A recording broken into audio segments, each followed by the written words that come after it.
take it real slow. Say it, baby.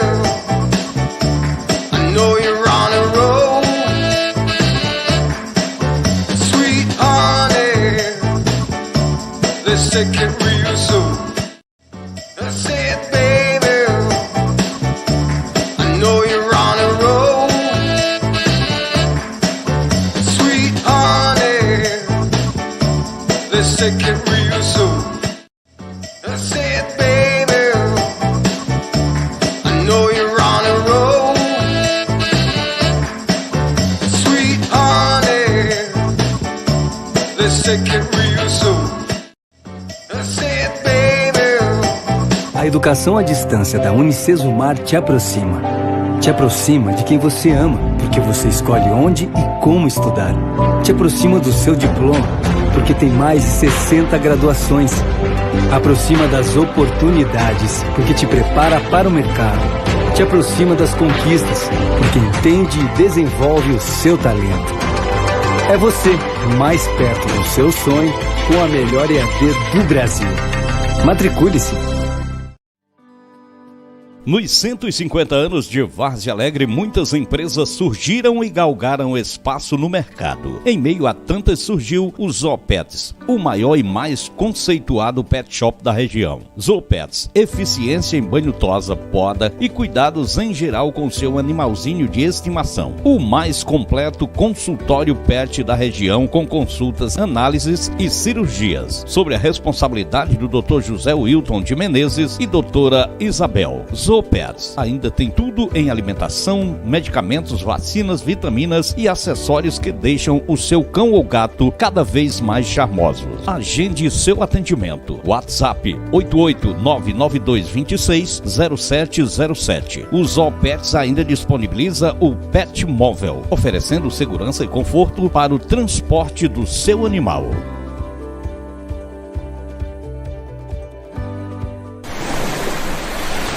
A dona de casa Várzea Alegrense agora tem mais uma nova opção na hora de realizar as suas compras. Chegou em Várzea Alegre o Mercado Marujo, com estivas, cereais, enlatados e especialidades em frutos do mar. Isso mesmo, especialidades em frutos do mar, camarão, arraia e muito mais. O Mercado Marujo fica às margens da Avenida Vicente Alves Costa, próximo à subida da rodoviária. Mercado Marujo, acione o contato 997-23-1153. Mercado Marujo, um mar de ofertas para você. Organização Francisco Filho e Renata.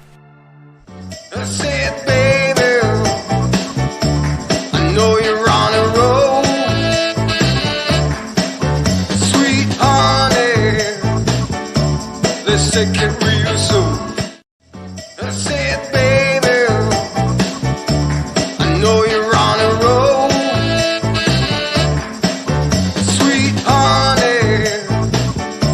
Let's take it real slow. Say it, baby. I know you're on a roll. Sweet honey, let's take it real slow. Say it, baby. I know you're on a roll. Sweet honey, let's take it real slow. Say it, baby. I know you're on a roll. Sweet honey, let's take it real slow. Say it, baby. I know you're on a roll. Sweet honey, let's take it real slow. Say it, baby. I know you're on a roll. Sweet honey, let's take it real slow. Bem-vindos, pessoal, a mais uma conversa com o Jovem Professor. Aqui é o professor Rafael Sobreira novamente com vocês, para a gente conversar, para a gente debater. Sejam todos bem-vindos, uma ótima noite para vocês. Espero que estejam todos bem, pessoal. Um grande abraço. Hoje, queria agradecer a presença de vocês aqui mais uma vez, como sempre. né? Hoje nós vamos falar sobre esse tema, né, que vocês estão vendo aí já na nossa timeline, né? A universidade deve ser para todos, mas por quê? De onde é que surgiu essa pergunta, né, pessoal? Eu acredito que vocês, se não estão por dentro, né, ou devem estar por dentro das novas declarações do nosso grande amigo, o ministro da Educação, né, mais um dos nossos grandes amigos, né, porque só que a gente tem grandes amigos no governo, né, da Educação. O nosso amigo Milton Ribeiro, né, ministro Milton Ribeiro. Eu já falei sobre esses ministros do governo Bolsonaro em outros momentos, e eu tinha deixado aqui, né, uma certa esperança, né, de que esse ministro, né, atual, ele tivesse mais um brio, né, ele tivesse mais um conhecimento, mais uma consciência com relação às coisas, pois tínhamos passado por um Weintraub, né, personalidades assim, estapafúrdias, né, como diríamos. Mas, infelizmente, pelo visto, ele é o que a gente chama de déspota esclarecido, né? É aquela pessoa que utiliza da sua inteligência, utiliza do seu conhecimento, do seu esclarecimento para fazer o mal, né? Para questões maquiavélicas, né? Para a razão de Estado. E o que a gente vai fazer hoje é uma espécie de uma análise de discurso, né? Do que ele falou, dessa frase que ele falou, né? Que foi durante uma entrevista à TV Escola, desculpa, à TV Brasil, né? Que é inclusive um canal, né, de TV e de internet que tem uma parte patrocinada pelo próprio governo, né? Então por aí você tira mais ou menos qual é o sentido do discurso dele, mas a gente vai analisar esse discurso porque a análise do discurso é importantíssima, né? Falta-se hoje em dia a análise do discurso. A análise do discurso é você entender o que aquela pessoa quer falar, além das próprias palavras usadas na prática, né? Você pode falar coisas lindas, coisas bonitas e ter ali por trás um objetivo maquiavélico. O que é uma coisa maquiavélica? Uma coisa maquiavélica é algo que foge à nossa moral atual, né? A nossa moral de sociedade, e foca numa razão de Estado, né? numa razão de desenvolvimento do Estado enquanto um órgão, né? Esquece das pessoas, esquece de que o Estado deve servir aos homens, né? O Estado deve servir às pessoas, e esse tipo de visão era a visão do pensador político chamado Maquiavel, né? Por isso a palavra maquiavélica é algo voltado à perversidade no sentido governamental da coisa, né? Grandioso da coisa. Então, já gostaria de deixar aqui o boa noite para o pessoal. Só que dá um pequeno refresh aqui, F5 aqui. Opa.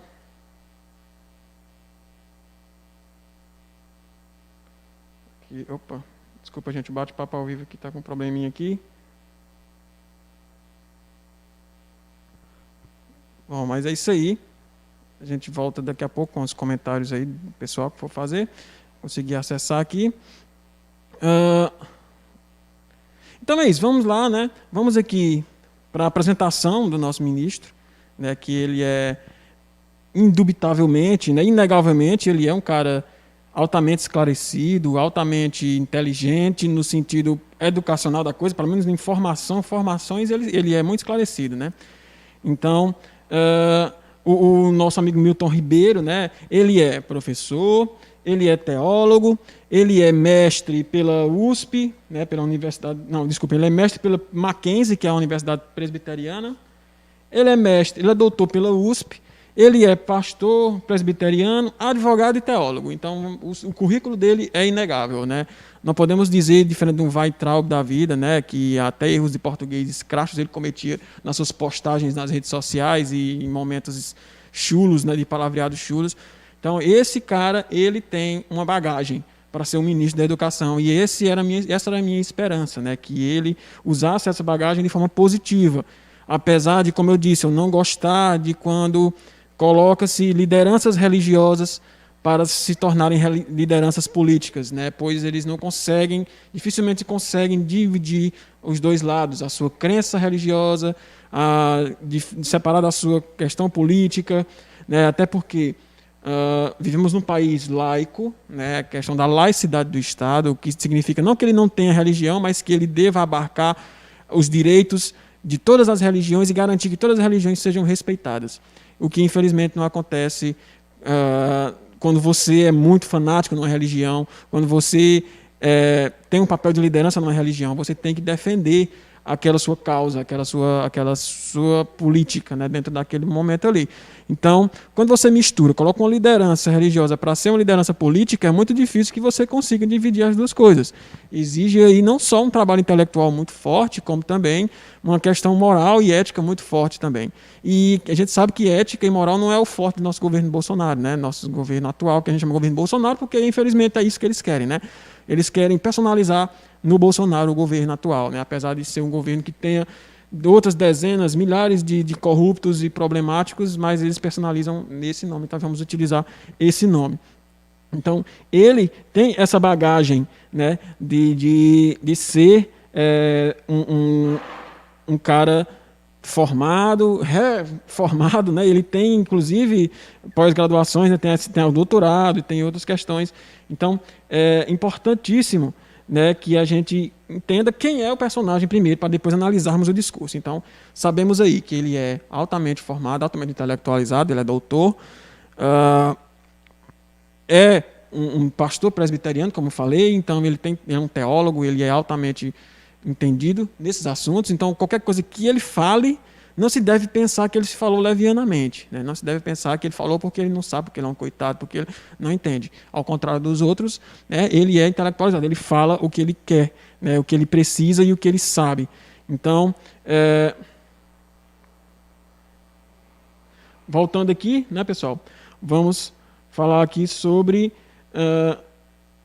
Vou ler aqui para vocês agora, né, a matéria que me chamou a atenção nesse sentido, mas existem várias outras matérias, só vocês pesquisarem, se vocês quiserem, pelo Google, dá uma pesquisadinha com o nome de ministro Milton Ribeiro, fala que a universidade não deve ser para todos, etc. Vai ter dezenas de reportagens falando nesse sentido. Eu escolhi a da página pragmatismopolitico.com.br, vocês podem ver lá que ela está à disposição, né, a matéria do dia 10 de agosto, né?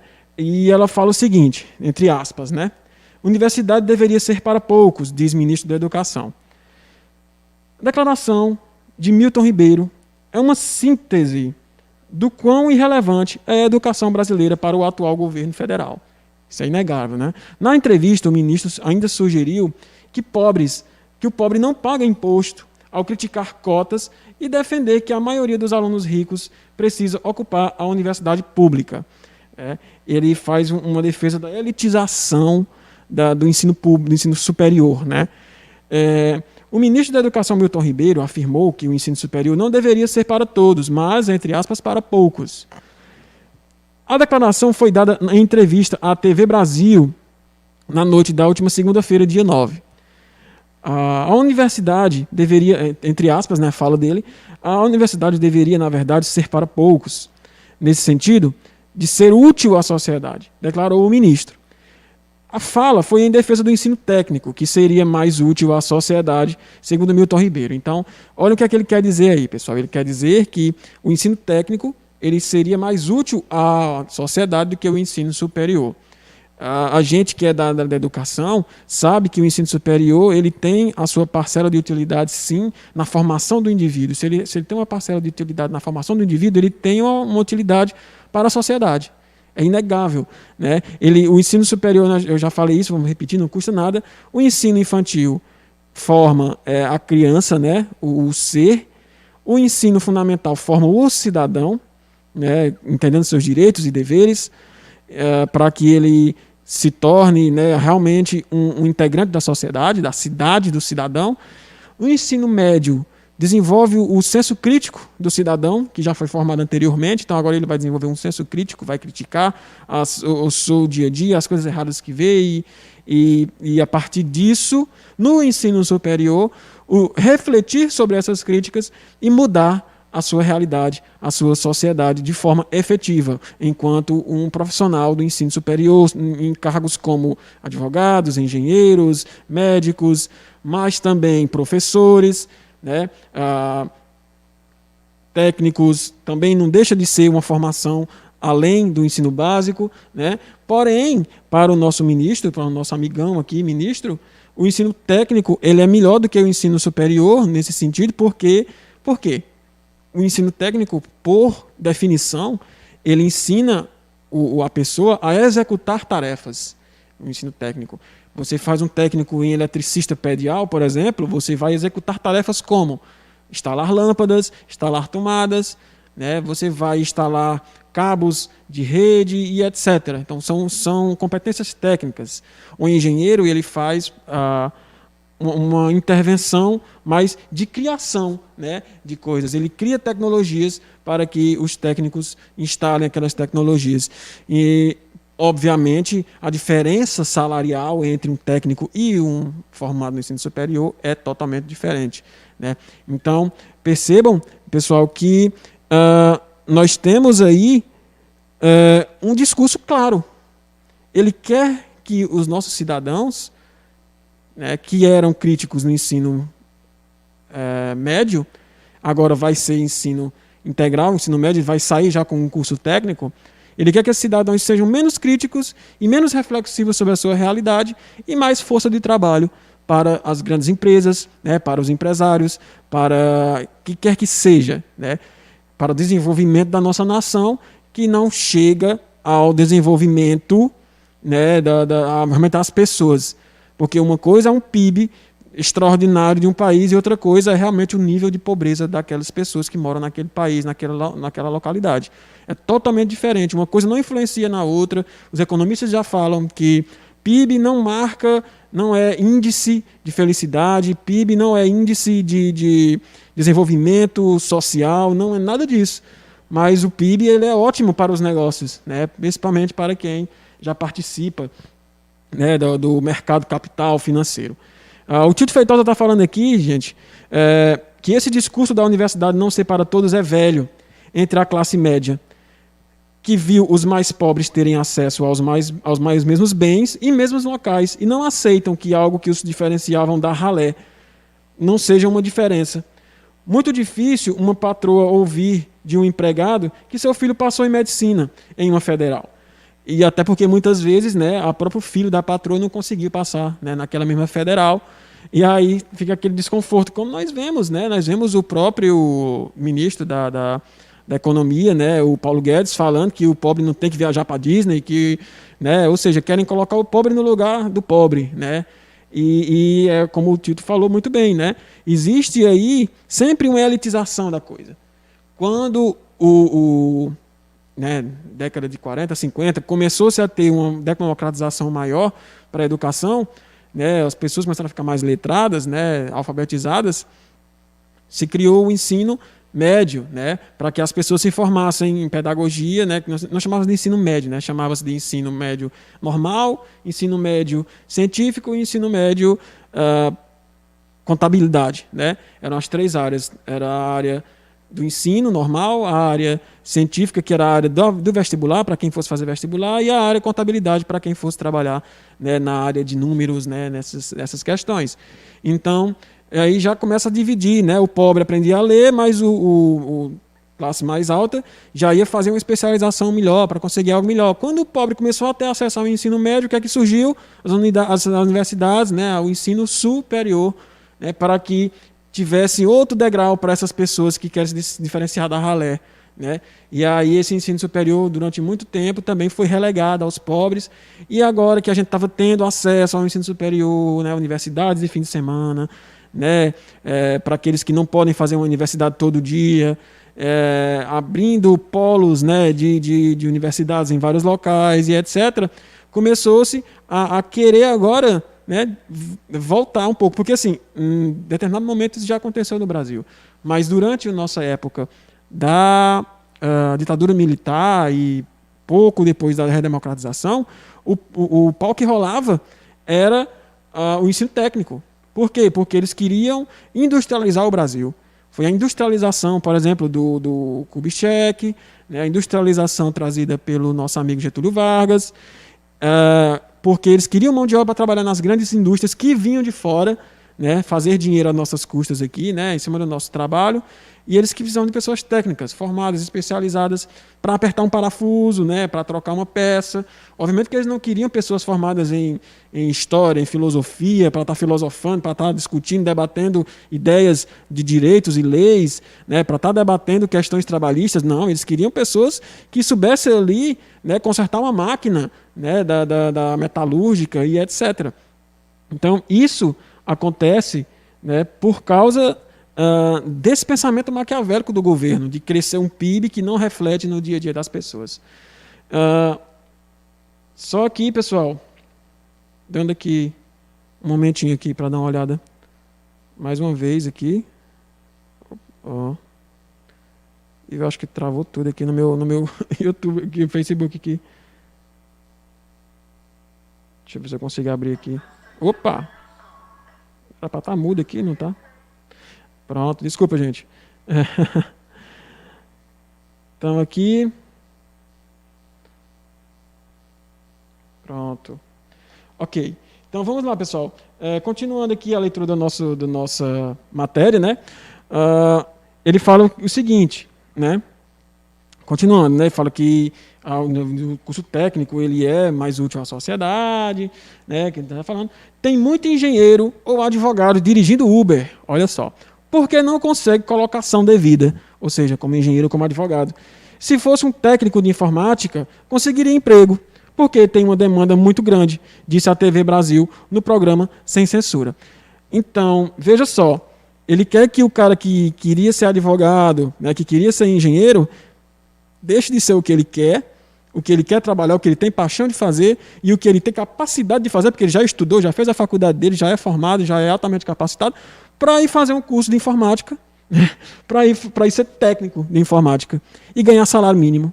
Então, olha só a mentalidade maquiavélica do cara, olha a mentalidade perversa do cara, né? Mas você tem que ser coisa pouca mesmo, porque o que você tem que ser é o que tem de oferta no mercado, né? Não que o técnico de informática seja uma coisa menos, mas, obviamente, existe uma especialização muito menor. E se você tem tanta mão de obra especializada no Brasil, que tem engenheiro e advogado sendo Uber, por que não criar postos de emprego para esses caras? Por que não possibilitar que esses caras consigam vagas, trazendo empresas que utilizem engenheiros, engenharia no geral, que contrate advogados e etc. Não, o mentalidade do cara é o quê? Regredir. É que querer que as pessoas agora sejam técnicas, porque o técnico trabalha, né, praticamente prostituído, né, porque infelizmente é assim que é. Quanto mais demanda tem, menos as empresas vão ofertar salários dignos e cada vez com menos direitos trabalhistas, que nós estamos perdendo direitos trabalhistas, aí é que vai ser bom mesmo para eles. Ou seja, estão preparando todo um terreno para que as empresas lucrem mais em cima de um trabalho mais barato das pessoas, né, de uma mão de obra mais barata. Então, isso é um pensamento perverso, um pensamento, sabe, de deixar os cabelos em pé. Então, gente, prestem muita atenção no discurso, na análise do discurso, né? O Tito está falando aqui que o ensino ser só técnico é uma questão de produzir mão de obra barata e não reflexiva. É isso aí. Exatamente. Não produzir algo de valor intelectual, mas sim de valor capital, né? Produzir bens para venda, para exportação. Sabe quando é que a gente fazia isso, pessoal? A gente fazia isso durante a colônia.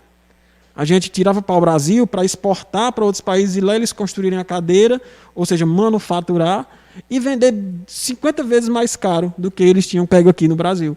E isso é o que eles querem fazer, né? Eles querem tirar todo o trabalho intelectualizado daqui e lapidar fora daqui, né? É um pensamento até colonialista. O próprio Milton, né, fala que um dos livros preferidos dele nessa própria entrevista é o livro Raízes do Brasil, do Sérgio Buarque de Holanda, que é um livro que fala altamente sobre o colonialismo no Brasil, contra o colonialismo, como esse colonialismo dos portugueses no Brasil foi prejudicial ao desenvolvimento social do Brasil. E o cara quer colonizar a gente novamente. Só que agora, obviamente, nos moldes capitalistas, né? O que é que uma colônia faz? Ela manda subsídios, ela manda todo o seu capital para a metrópole, É isso que a colônia faz. E o que a gente faz com o ensino técnico? Produz coisas para vender. Quando não puder vender aqui, vende fora. Né? Quando não puder vender dentro, né, do país, manda para fora, né, a preços baixíssimos, para que lá fora eles vendam mais caro, montem fora ou etc. Então, muito cuidado, gente, muito cuidado, porque esse nosso governo ele quer nos colonizar, ele é a elite do atraso, como dizia o Gessé de Souza, né? Ele é uma elite que está lá em cima e ela quer manter a gente embaixo.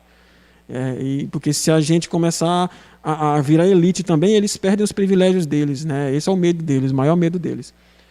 Então, continuando, pessoal, aqui, pessoal que está entrando aqui, a Martinelli Rodrigues está assistindo, o José Sobreira, boa noite, meu pai, boa noite aí, papai, saudade de você.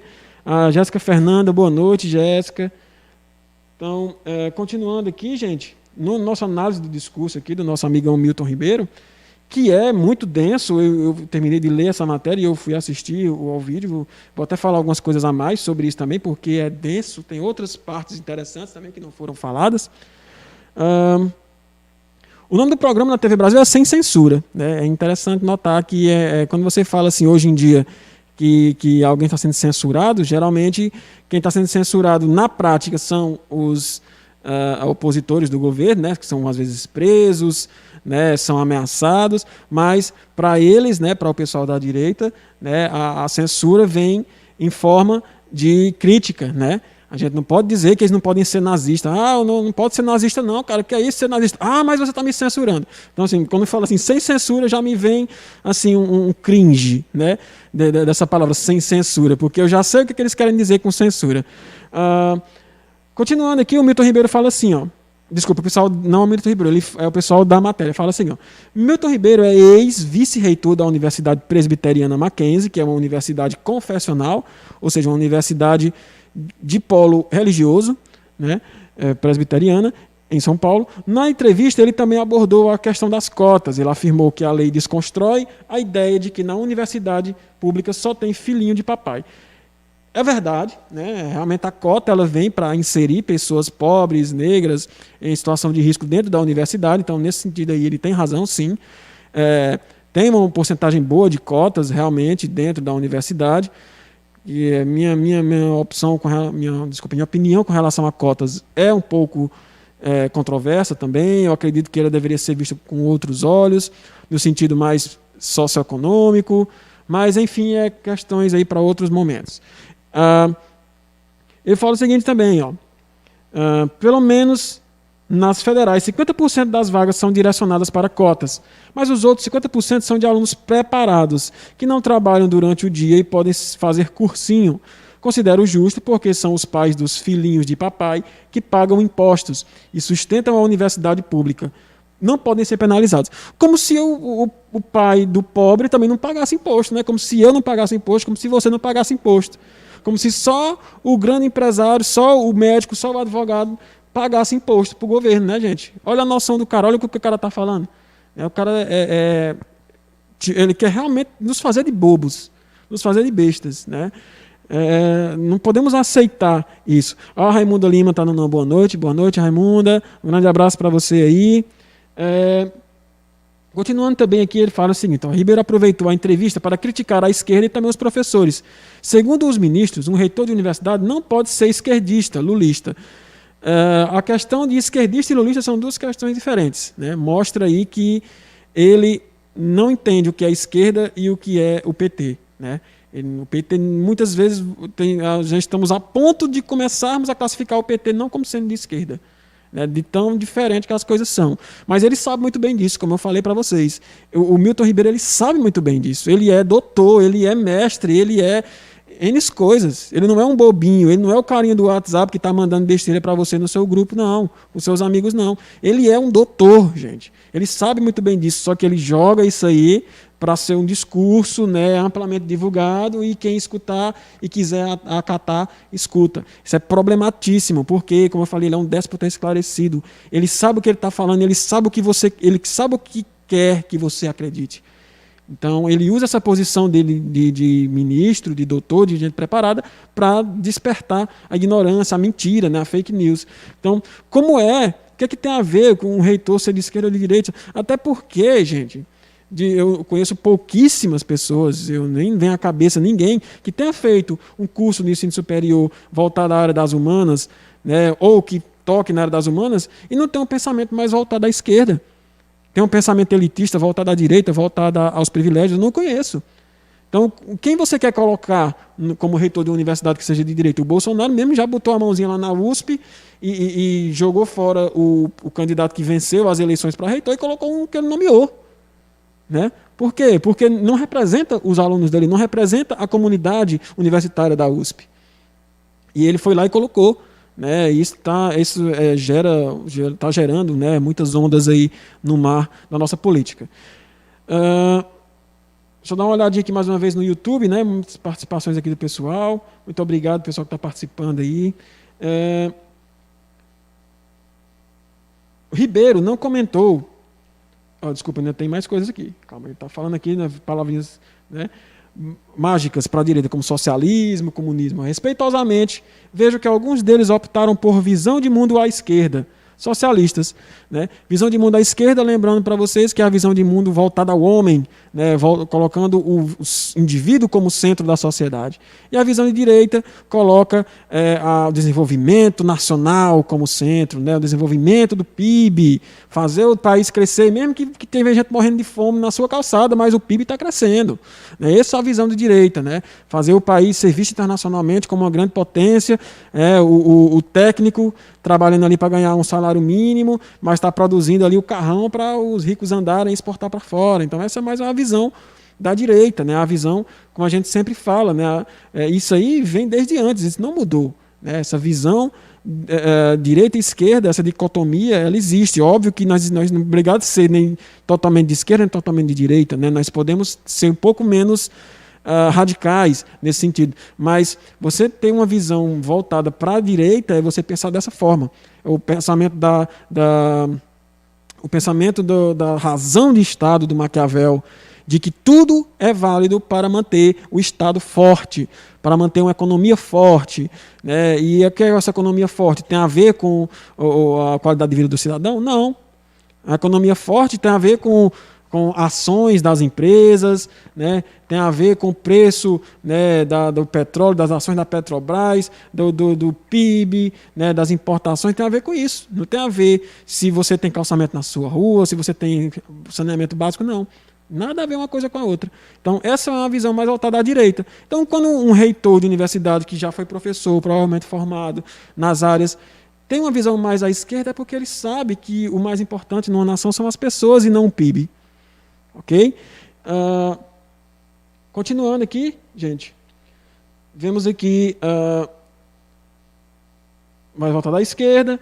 Eu falei para eles, se formos discutir essas questões, nunca vamos chegar a um acordo, afirmou. Não pode ser esquerdista, lulista. Eu acho que o reitor tem que cuidar da educação e ponto final.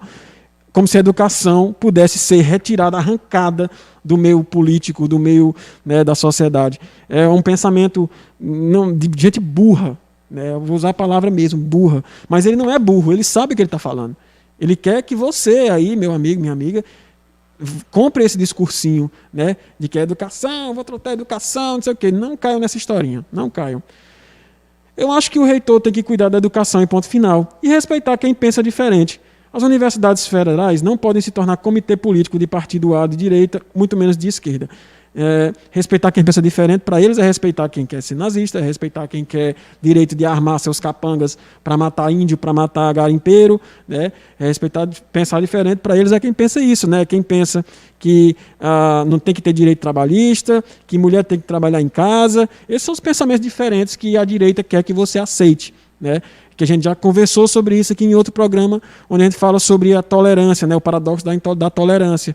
Tolerar pessoas que têm pensamentos diferentes, mas esses pensamentos são para te matar. Né? Não, eu quero te matar, o meu pensamento é esse aqui, você está do seu lado aqui e eu quero te matar. Você tem que respeitar. Né? Esse é o pensamento. Né? Perverso, a palavra perverso já apareceu aqui diversas vezes hoje, né? Porque é só o que eu posso pensar quando eu vejo um cara com um discurso desse. Né? Ele é perverso.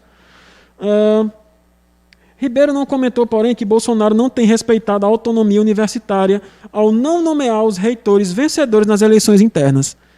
O presidente só tem dado posse a reitores bolsonaristas, muitos dos quais não ficaram sequer no segundo lugar das eleições. Olha só que coisa absurda. Você faz uma eleição democrática, até não democrática, porque as eleições de universidades, cada setor tem um peso.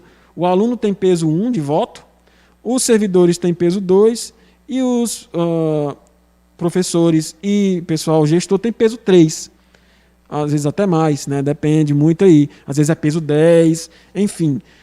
Só para dizer que os alunos participam, mas mesmo assim ainda é uma certa democracia. E o cara pegou e chutou o balde, jogou tudo isso no lixo, disse, eu quero isso aqui e F aí para vocês. Então, percebam que quando o cara vem com esse discursinho, esse papinho aí de que o reitor não pode ser de esquerda, ele já está falando o seguinte, eu vou controlar quem é para ser reitor.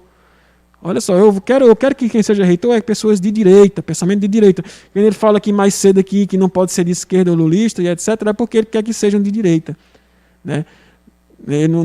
Depois ele cita, não pode ser de direita nem de esquerda, porque ele quer se desviar. Depois que ele fala o que ele realmente quer falar, ele vai tentar se desviar um pouco. Então, essa é geralmente o discurso da pessoa, né, que quer falar uma coisa assim.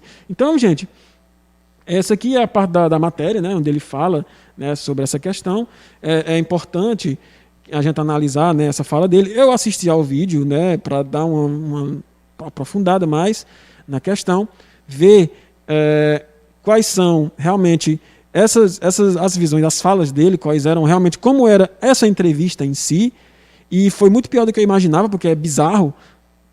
Você vê que eles chamam de debate, os debatedores, mas na verdade não é debate nenhum, porque no debate precisa haver ideias contraditórias para que se haja ali uma terceira ideia nascendo a partir disso, mas não. Era simplesmente uma entrevista com perguntas pré-definidas que o cara também já sabia quais eram e respondeu da melhor forma. Então foi só um palanque político. Foi só um palanque político simples e da melhor forma de dizer para vocês. Um palanque político, onde ele foi para falar o que ele queria falar, para dizer o que ele queria dizer. O Luiz Fernando Nascimento Alves está falando, boa noite, excelentes comentários. Obrigado, Luiz Fernando. Obrigado pelo seu comentário aí. Então, gente, vamos falar um pouco sobre a questão dessa tecnicização, né? O técnico, né, versus o superior. Eu já comentei que o técnico ele tem uma diferença salarial, né, enorme. Muitas vezes não. É previsto em lei que um profissional de ensino superior ele deva receber mais do que um profissional de ensino médio. O técnico ele não tem legislação prevista, ou seja, ele recebe como ensino médio. Né? O técnico ele só serve no sentido de formação lato sensu, né? É uma formação onde você vai usar aquilo ali, mas você é como se fosse apenas um escolarizado até o terceiro ano do ensino médio. Então, isso gera uma diferença salarial. Isso gera também um menor tempo de formação, enquanto uma universidade hoje demora em média 5 anos para você terminar. O ensino técnico você faz em 2, né, 1,5 anos, e aí você já está pronto para você ir para o mercado de trabalho. E agora, com esse novo ensino médio, que quer tecnicizar ainda mais o ensino, você já sai do ensino médio preparadíssimo para dar dinheiro aos outros. É para isso que eles querem. Sobreviver, né, comer e dormir quando der, né, e dar dinheiro a quem já tem. É isso que eles querem. É uma formação alienante do ponto de vista, né, da produção do conhecimento, porque o técnico ele não produz conhecimento, o técnico ele é preparado só para executar ações, então ela é alienante. Né? Geralmente, na lógica do trabalho, você não tem tempo, né, para criticar, e muitas vezes, se você não tiver uma formação, uma indicação, você acaba não sabendo nem o que criticar também. Então é importante notar isso. E que o ministro quer aumentar, né, esse número de técnicos para baratear os custos das empresas. Então, eu vou dar vamos dar, pessoal, um intervalozinho agora, bem rapidinho, para vocês beberem uma água, eu também. Né? E a gente volta daqui a pouquinho, não saiam daí, é só o tempo do café. Vamos lá. A dona de casa Várzea Alegrense agora tem mais uma nova opção na hora de realizar as suas compras. Chegou em Várzea Alegre o Mercado Marujo, com estivas, cereais, enlatados e especialidades em frutos do mar. Isso mesmo, especialidades em frutos do mar, camarão, arraia e muito mais. O Mercado Marujo fica às margens da Avenida Vicente Alves Costa, próximo à subida da rodoviária. Mercado Marujo, acione o contato 997-23-1153. Mercado Marujo, um mar de ofertas para você. Organização Francisco Filho e Renata. Nos 150 anos de Várzea Alegre, muitas empresas surgiram e galgaram espaço no mercado. Em meio a tantas surgiu o Zoopets, o maior e mais conceituado pet shop da região. Zoopets, eficiência em banho tosa, poda e cuidados em geral com seu animalzinho de estimação. O mais completo consultório pet da região, com consultas, análises e cirurgias. Sobre a responsabilidade do Dr. José Wilton de Menezes e doutora Isabel. Zoopets ainda tem tudo em alimentação, medicamentos, vacinas, vitaminas e acessórios que deixam o seu cão ou gato cada vez mais charmosos. Agende seu atendimento. WhatsApp 88992260707. O Zoopets ainda disponibiliza o Pet Móvel, oferecendo segurança e conforto para o transporte do seu animal. A educação à distância da Unicesumar te aproxima. Te aproxima de quem você ama, porque você escolhe onde e como estudar. Te aproxima do seu diploma, porque tem mais de 60 graduações. Aproxima das oportunidades, porque te prepara para o mercado. Te aproxima das conquistas, porque entende e desenvolve o seu talento. É você, mais perto do seu sonho, com a melhor EAD do Brasil. Matricule-se! That's it, baby. I know you're on a roll. Sweet honey, let's take it real slow. Estamos de volta, pessoal, aqui com o nosso programa Conversas com o Jovem Professor, né? Voltamos aqui do intervalo, vamos continuar o nosso papo aqui. Pessoal, me digam aí nos comentários o que é que vocês estão achando dessa conversa aí, de que universidade deveria ser para poucos, de que o negócio mesmo é fazer curso técnico, porque é mais importante para a sociedade. Me digam aí qual a opinião de vocês, quais são os pensamentos de vocês. Fiquem bem à vontade aí, pessoal, nos comentários, tanto pelo Facebook como pelo YouTube, na nossa página TV Pé no Chão no YouTube e Pé no Chão Informativo no Facebook.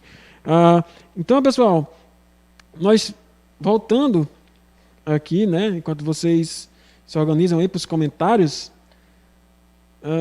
Opa, não trava, precisinho da Xuxa. Nós estávamos falando aqui mais alguns momentos mais interessantes também da entrevista. Quem quiser, gente, vocês podem procurar no YouTube TV Brasil e procurar essa entrevista. Ela está lá pública para todos, né, para quem quiser assistir na TV Brasil. Como eu falei, um canal parcialmente patrocinado pelo governo federal, né? Então já tem todo esse viés ideológico embutido nessa carga desse patrocínio, né? Mas está lá público para quem quiser assistir, vocês podem ver, é mais ou menos 1 hora de entrevista, mas eu estou dando aqui os highlights, né, da entrevista, os pontos fortes da entrevista, porque tem muita iniciação de linguiça, né, muita aquela passadinha de pano, rasgação de véu, mas que realmente o cara é preparado, ele sabe o que ele está fazendo ali, apesar de muitas vezes não parecer, mas é tudo proposital. Eu não caio nessa historinha de que um cara que se formou mestre e doutor vai falar algo como isso que eu já comentei aqui de forma leviana, porque não sabe. Pode ser, eu esteja mordendo a minha língua aqui, esteja, né, e ele realmente seja uma pessoa despreparada, apesar dos seus títulos, né, pois título não é comprovação de preparação intelectual. É um indício, né, mas não é uma comprovação 100%.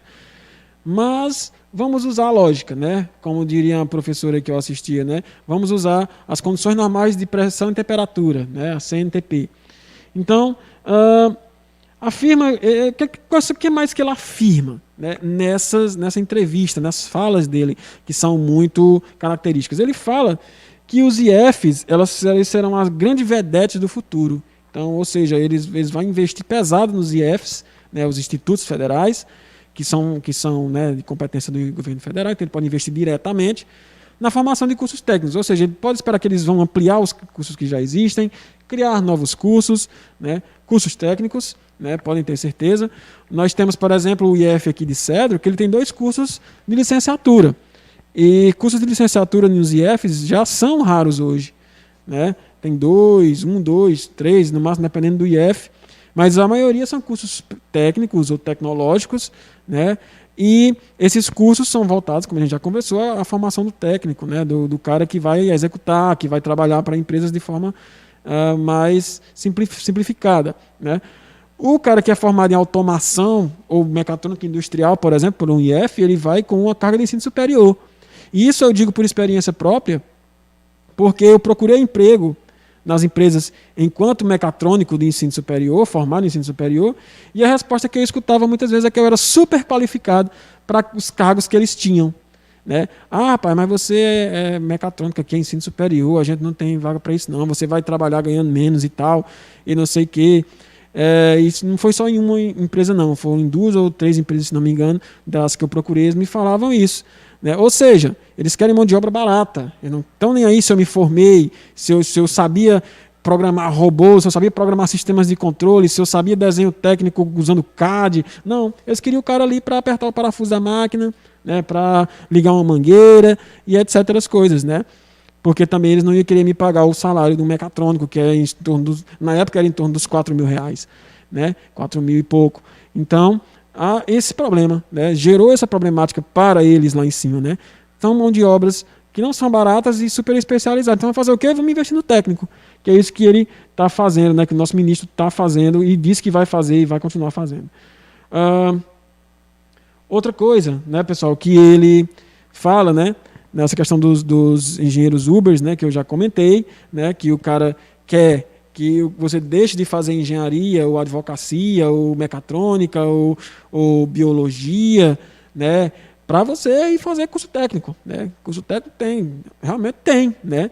Muita vaga para curso técnico, porque você, com o dinheiro que você poderia contratar um engenheiro elétrico, você contrata 10 técnicos, né, em eletricistas, né, para fazer trabalhos menores, né? E talvez ali dar um curso para o cara ali, para o cara aprender a fazer o que ele precisa na sua empresa, e o engenheiro se vira aí nos 30 aí para ir ser Uber, né? Infelizmente é isso que está acontecendo. Não valoriza os nossos intelectuais, né? Não valoriza o estudo, o ensino e a educação. E aí ele tem a pachorra de comparar o Brasil com a Alemanha. Olha que legal, muito parecidos, os 2 países, o Brasil e a Alemanha são super parecidos, tem tudo a ver, né? Então, ele fala que você vê na Alemanha, que na Alemanha os cursos técnicos são maioria dificilmente o pessoal faz um ensino superior, mas um curso técnico na Alemanha é equivalente a 2 vezes um curso superior no Brasil, né? Por razões históricas, estruturais históricas.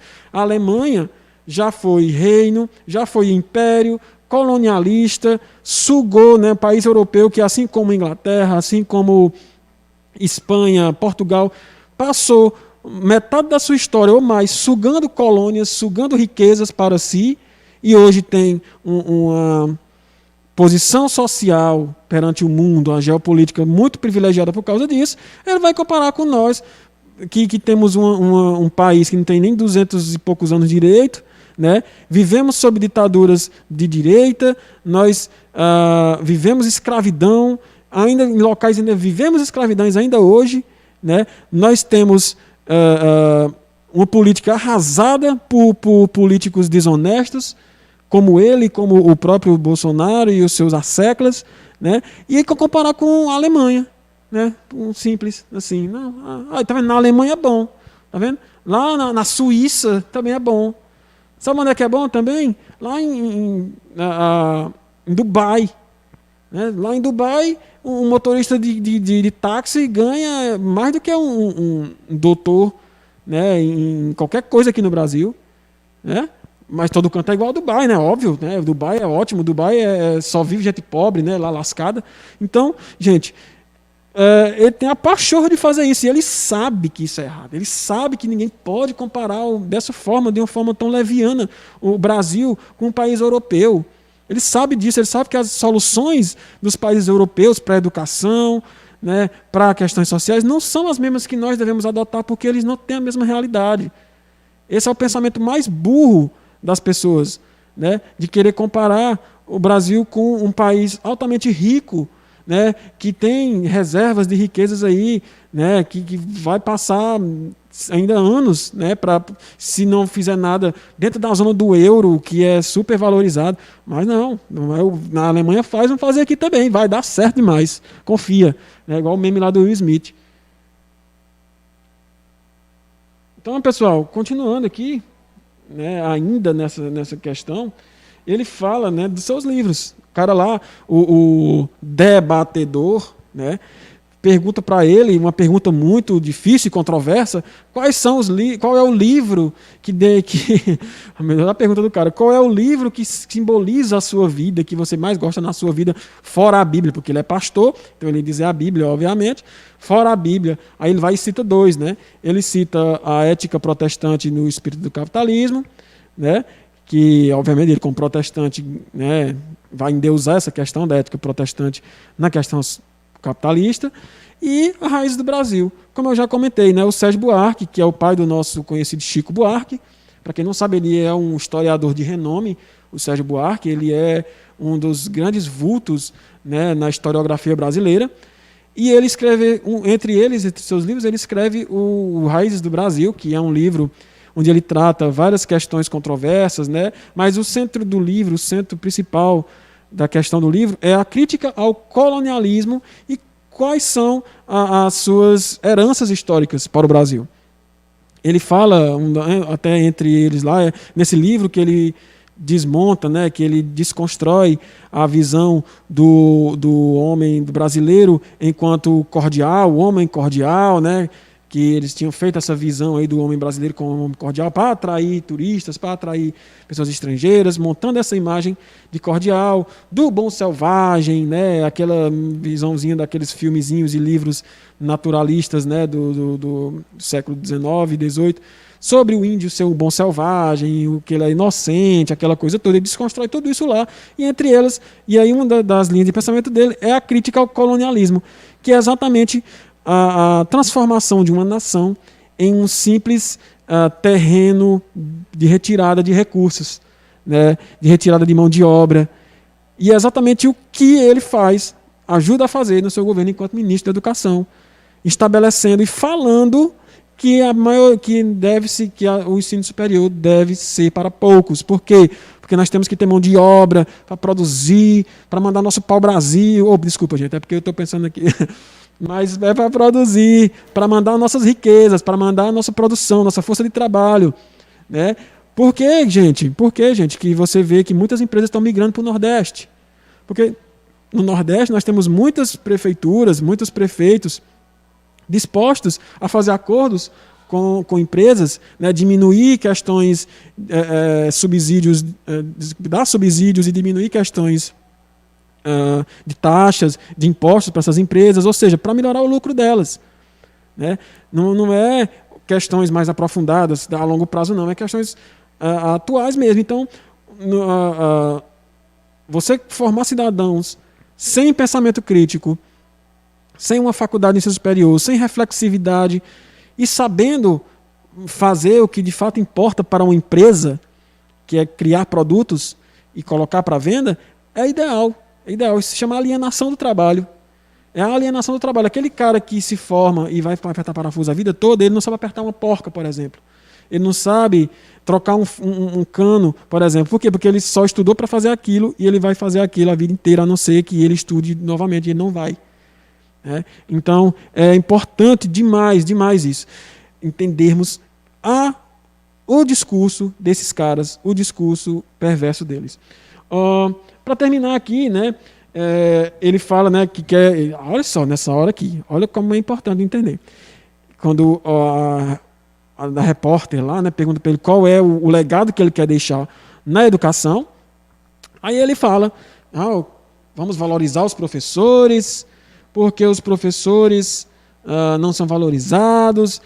Aí é uma parte que eu concordo com ele, quando ele diz assim, o professor precisa trabalhar 3 horários para poder sustentar a sua família, e isso é verdade, né, é uma realidade. O professor precisa trabalhar 3 horas para sustentar a sua família, né, e isso é desumano, por questão, então, é uma questão realmente salarial, é uma questão como é que você, né, dá tantas aulas, mas ele joga isso aí no colo de quem? Dos prefeitos e governadores, como se ele não tivesse culpa também, como se ele não fosse ministro da Educação. Ou seja, é só mais um ataque simples, né, e político à questão, né, do governo federal contra os governadores. Aquela velha historinha que nós vemos na pandemia, né, que é atacar os governadores e prefeitos, né, ao invés de trabalhar junto, ao invés de lançar uma liminar, obrigando a aumentar o salário dos professores, aumentando o piso de professores. Não, o que ele faz? Culpa dos prefeitos aí. Como se ele não tivesse culpa. É como se ele não tivesse nenhum tipo de obrigação nesse sentido aí com prefeitos, nem governadores, com o ensino básico, porque ele é do ensino federal, então, né, a nossa BNCC e a LDB diz que tem... Não é bem assim. Né? Existe, né, as competências diretas e as competências indiretas, né, do governo federal. Ele pode sim. Tanto é que tem faculdades que é da competência federal que são geridas pelo Estado. Né? Tem escolas de ensino médio que são geridas pelo governo federal, tem escola de ensino médio gerida pelo militar. Então, ou seja, não tem essa obrigação. Né? É de forma irregular? É.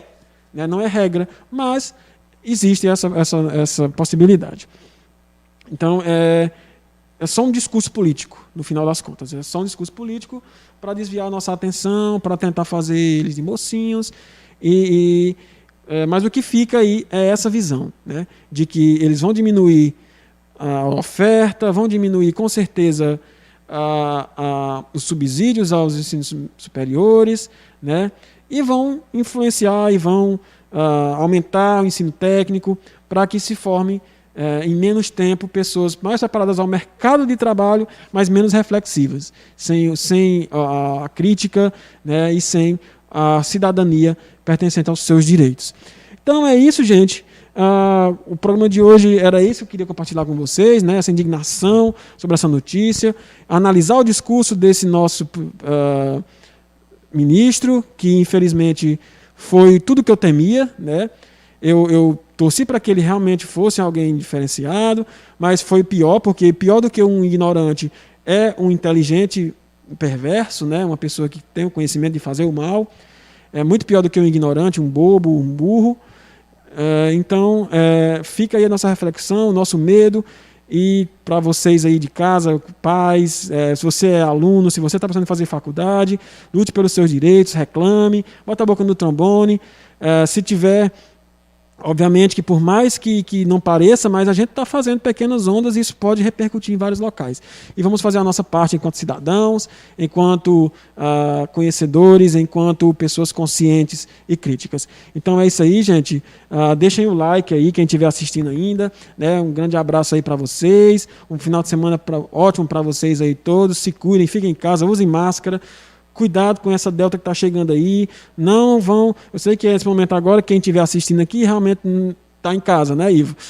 Quem for passar aí para escruvitear no meio da rua já está escruviteando, mas se cuidem, né? Não saiam. Vamos esperar que essas coisas melhorarem. As coisas já poderiam estar bem melhores se a gente não estivesse teimando em querer normalizar as coisas antes do tempo. Então é isso, gente. Um grande abraço e até a próxima, gente. Valeu! That's it, baby. I know you're on a roll, sweet honey. Let's take it real slow. That's it, baby. I know you're on a roll, sweet honey. Let's take it real slow.